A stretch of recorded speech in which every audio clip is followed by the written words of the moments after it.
Welcome to People, Power, and Politics. Hard talk, riveting interviews, community updates, in-depth analysis. That's People, Power, and Politics. We tell it to you as it is. No holds barred. You are the people. You have the power. We bring you the politics. To listen to our podcast, be a guest, or to advertise, visit www.pppradio.nyc. That's www.pppradio.nyc.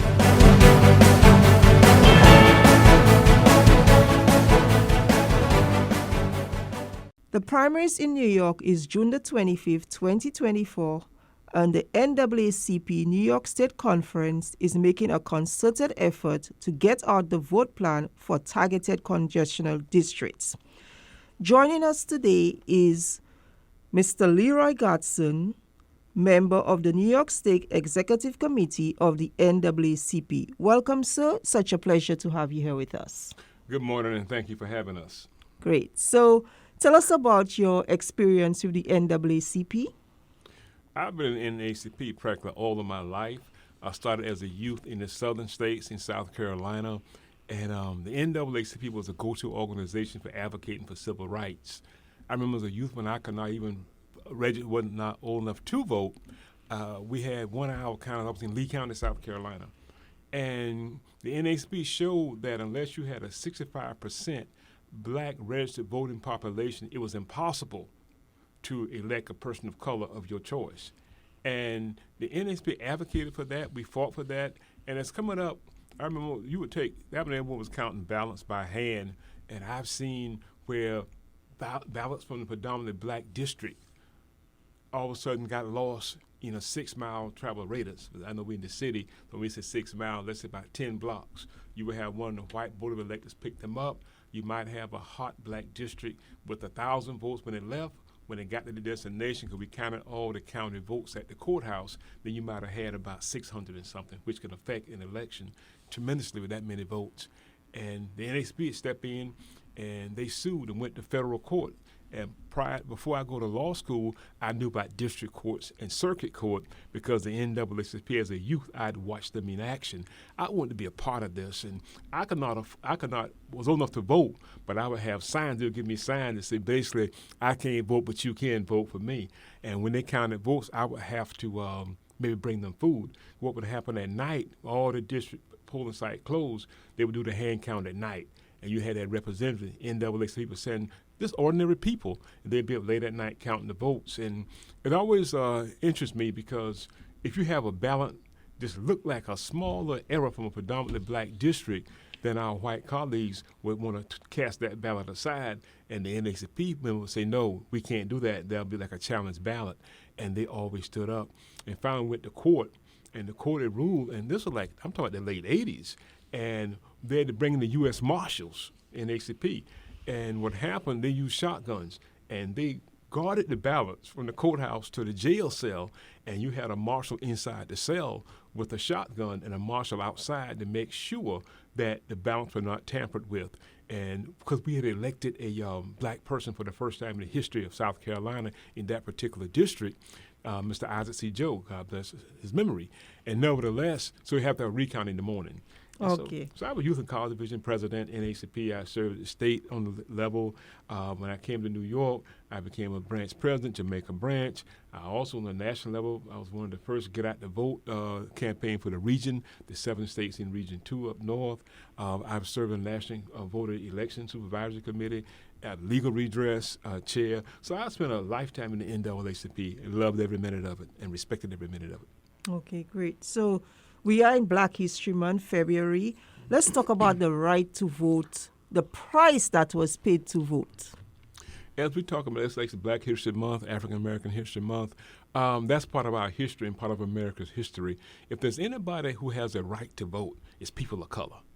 Why? Because we paid a dear price for this, and that the most cherished part of a democracy is this thing called the right to vote. And it's a tragedy when we don't exercise that right, the right of the people to decide who is going to govern them. Before this place was a country, you had people of color that fought and died for it. You can't talk about George Washington without talking about the Godfather when they had the black man who was a herbologist, and this guy just talked to the ground Because George Washington was a very sickly man. Everywhere he took this man of color who gave him herbs and stuff to keep him alive.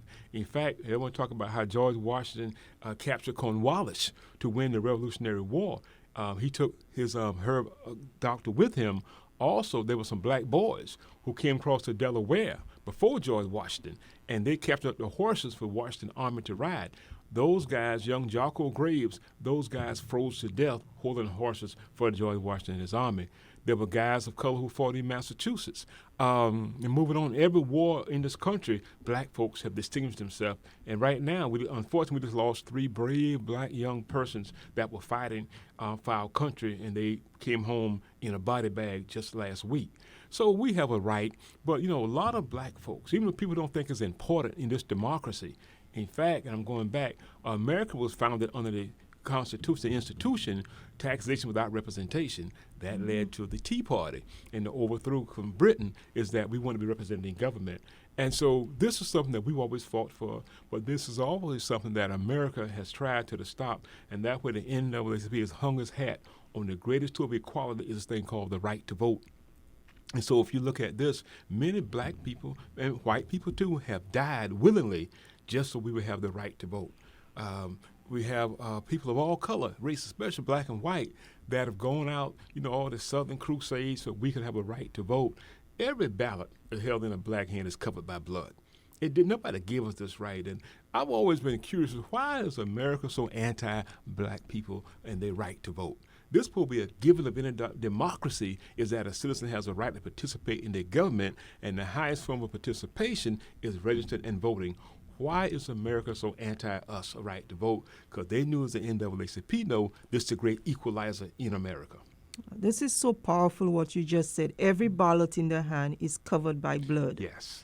And our vote is our power, and we should exercise it. Yes. So the NAACP, as I mentioned before, is making this concerted effort, and one of the organizations that they're focusing on is the churches, because the churches in the black community has always had such a strong presence and influence. So let's talk about that. Okay. Let's see, our leader, President Dr. Hazel Dukes, have made it known, and she gave out the charge to us. We're going all out to try to register and get as many people of color to the polls as possible. Dr. Dukes has made that known to us and instilled that into us. We are going with the churches because tradition, as you just stated, the church have always stood for the rights of the black community. Before there was any of our organizations, the church were there. We have a history of black folks where churches were burned, pastors were killed and lynched because they stood up for the right, but they were willing to make that stand voluntarily, not knowing what the end was going to be, but yes, still they took a stand. So we're going back to our roots and our relationship with the church. We're asking, as we move forward, we're asking our pastors, as part of African American history and part of our history, please, ma'am, please, sir, have a voter registration drive in your church. Please, because our pastors are so powerful in our communities, please advise your members. Now, I know, and I've been asked to do that. I'm coordinating this on behalf of the NACCP and Mr. Beckett at the Bronx. What we're asking pastors and churches to do, we know 80% of your members are registered to vote. We know that. We want you to tell your members, to tell their children, to tell their friends and their relatives to vote. And God has blessed me as a college professor, one of the saddest part of my job is to have to give out rewards for black young people to vote. You were in college because of the fact somebody died for you and fought for you to be here, and now you come as a beneficiary of those sacrifices. You're not even registered to vote. And you'll be surprised how many young people take great pride in not being registered to vote. And so somebody in the household is not telling them, child, you have to vote. If you don't care about your circumstances in life, you owe it to the ground, those people that are dead, to register to vote. And we're seeing too many young people coming out of high school and not registered to vote because in our household, we're not preaching and teaching that. We need our pastors and our churches to please, ma'am, please, sir, tell your members, make sure everybody in your household to vote. Make sure everybody come visit your household. Make sure they're registered to vote. And guess what? You have the influence. The church have the influence. The parents have the influence. And we can make a difference in this election. Okay, so there are 3 congressional districts that the NAACP is targeting. They feel it's critical to help the Democratic Party regain the House and, of course, make Hakeem Jeffries Speaker. Let me say this, and not trying to correct you. we're not telling anybody who to vote for. We're not backing the Democratic Party, Republican Party. What we're saying, there are 3 congressional districts we want to make an impact on, because then we can have a say-so on who's going to control the House of Representatives, and those are people that make laws. We were legislative into slavery. We were legislative out of slavery. We want to have an impact. We want to be, and that's a term I use, an impact player in those 3 particular congressional districts, the 3rd, the 16th, and the 17th. Those are districts can turn the House. Whoever runs the House, we want to have a say, so we want all our brothers and sisters. Now, Hakeem Jeffries came up the hard way. He's a great person. Now, we're not endorsing his candidate, but we know we like where he stands and where he has stood. We know he's true. And so we definitely want to see him in charge of running the House. And that's not an endorsement. As a lawyer, that's not an endorsement. That is saying there's somebody that we know that he stands up for that which is right. And so, and if people feel that way, whoever they feel should run the House, you can't stay home with just your feelings. You must come out and register people around you. You must also come out and vote on election day. We want all our pastors, and our leaders, clergy leaders, we must get rid of the stigma of people incarcerated. You own a house or a car, when you pay something, it's yours. You paid your debt. And therefore, when a person go and do his or her time, they have paid their debt to society.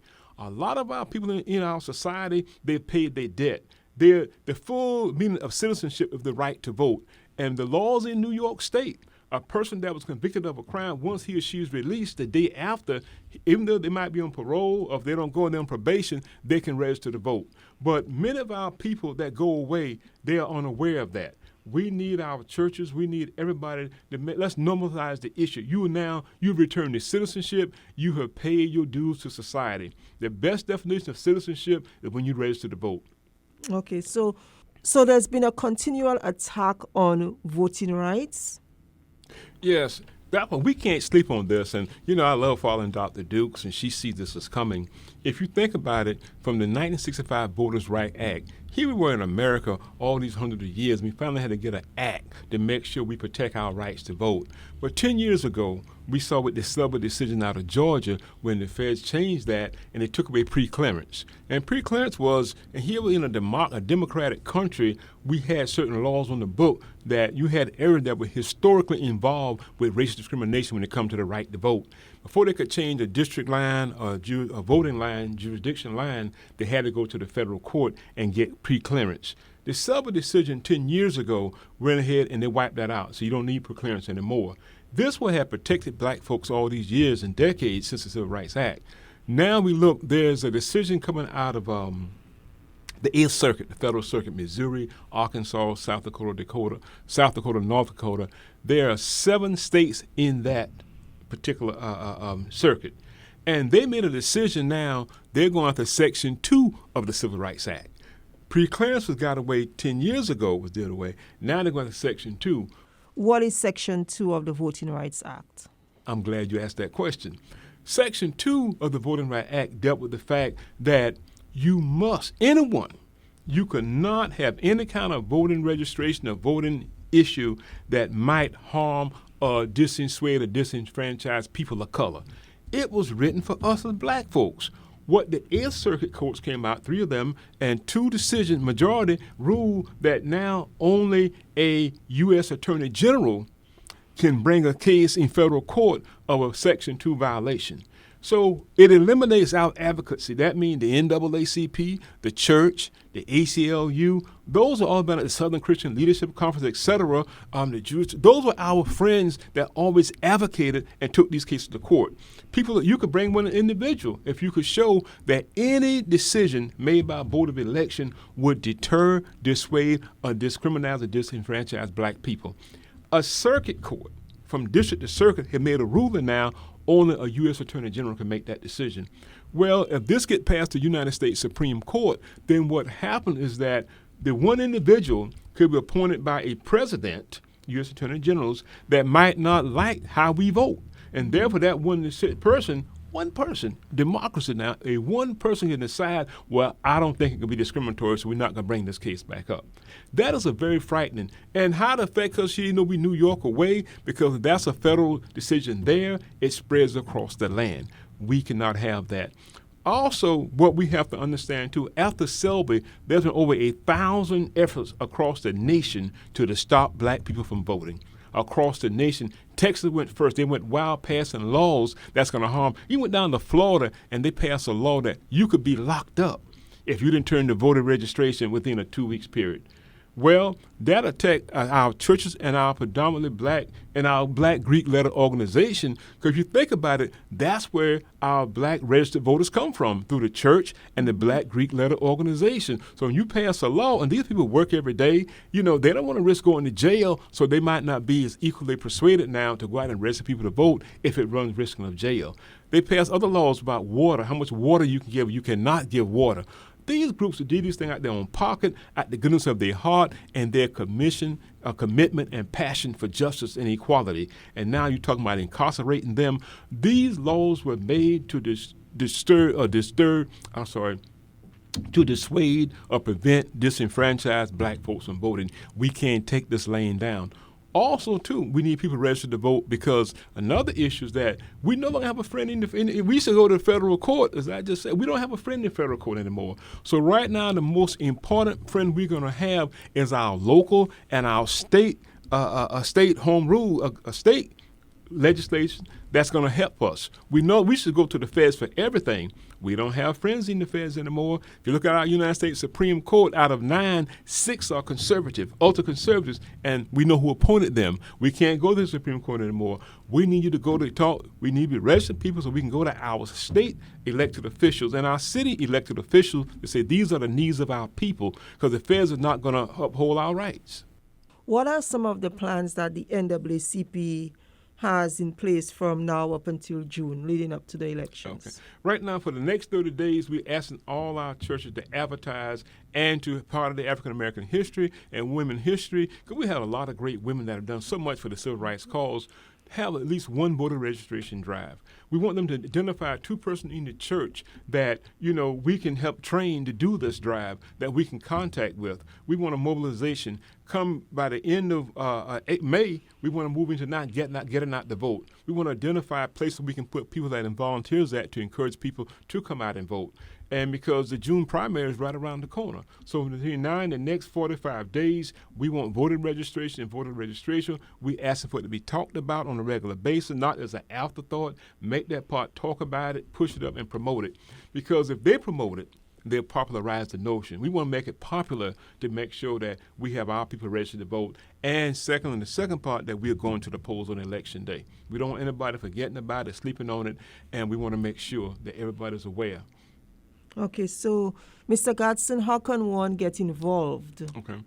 Well, first thing to get involved, and we would do the training. We want you, if you must, I want you to call us know our state office at 212,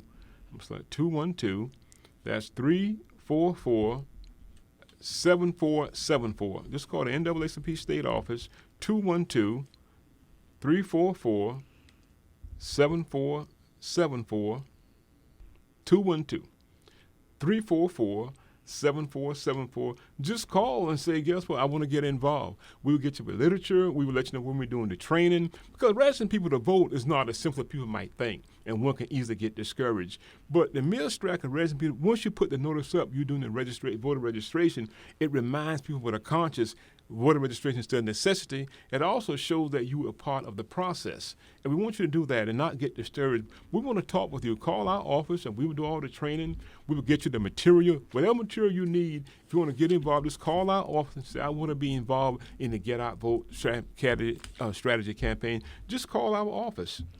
And if you want to go on our website, it is www.nysnaacp.org.